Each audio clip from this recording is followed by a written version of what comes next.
अस्सलामु अलैकुम, welcome to Madan media.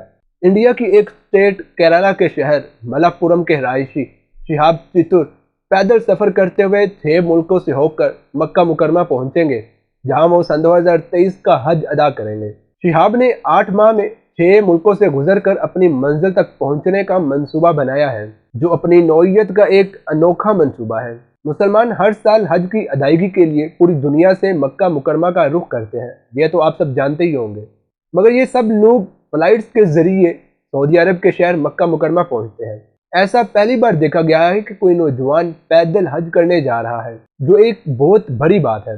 इस सिलसिले में शहाब ने जून में अपना सफर शुरू कर दिया है। याद रहे, शहाब का कहना है कि ये इनका बचपन का ख्वाब है कि पैदल हज करें। उन्होंने मजीद बताया कि उन्होंने इस हवाले से बहुत कोशिशें करने के बाद ये मुमकिन बनाया है कि वो अब अपना हज करने जा रहे हैं। शहाब रोज़ाना 25 किलोमीटर का सफ़र करते हैं और अपने साथ हल्का सामान रखते हैं ताकि उन्हें सफ़र के दौरान मुश्किल ना हो। अभी तक तो शहाब इंडिया में ही है, जहाँ पर उनको वहाँ के लोगों और वहाँ के लोकल अदारों से काफ़ी सपोर्ट मिल रही है। मगर जब वो इंडिया से निकलेंगे तो उनके रास्ते में काफ़ी ख़तरनाक और इंतहाई मुश्किल रास्ते ज़रूर आएंगे।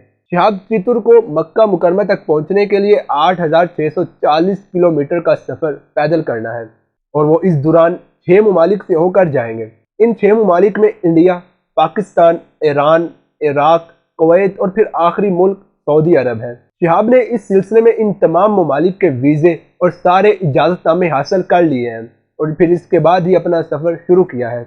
यहाँ पर एक बात काबिल गौर है कि शिहाब के इस सारे सफ़र में उनके रास्ते में कोई भी समुंदर या दरिया नहीं आएगा, बल्कि वो सारा सफ़र खुश्की पर पैदल चल कर करेंगे। अगर थोड़ा शहाब की पर्सनल लाइफ पर नज़र डाली जाए तो 29 साल शहाब प्रोफेशनली एक डॉक्टर हैं। शहाब शादीशुदा होने के साथ साथ एक बच्चे के बाप भी हैं। शहाब अपने इस सफ़र की वजह से आजकल बहुत ज़्यादा खबरों में हैं। यकीनन ये एक एजाज़ की बात है कि वो हज कर रहे हैं और फिर वो भी पैदल हज कर रहे हैं, जो आज के दौर में कोई सोच भी नहीं सकता। पहले वक्तों में लोग ऐसा किया करते थे जब हालात बेहतर थे और सख्तियाँ भी बहुत कम हुआ करती थी, लेकिन तब भी बहुत कम लोग थे जो पूरा आखिर तक पहुंच पाते थे।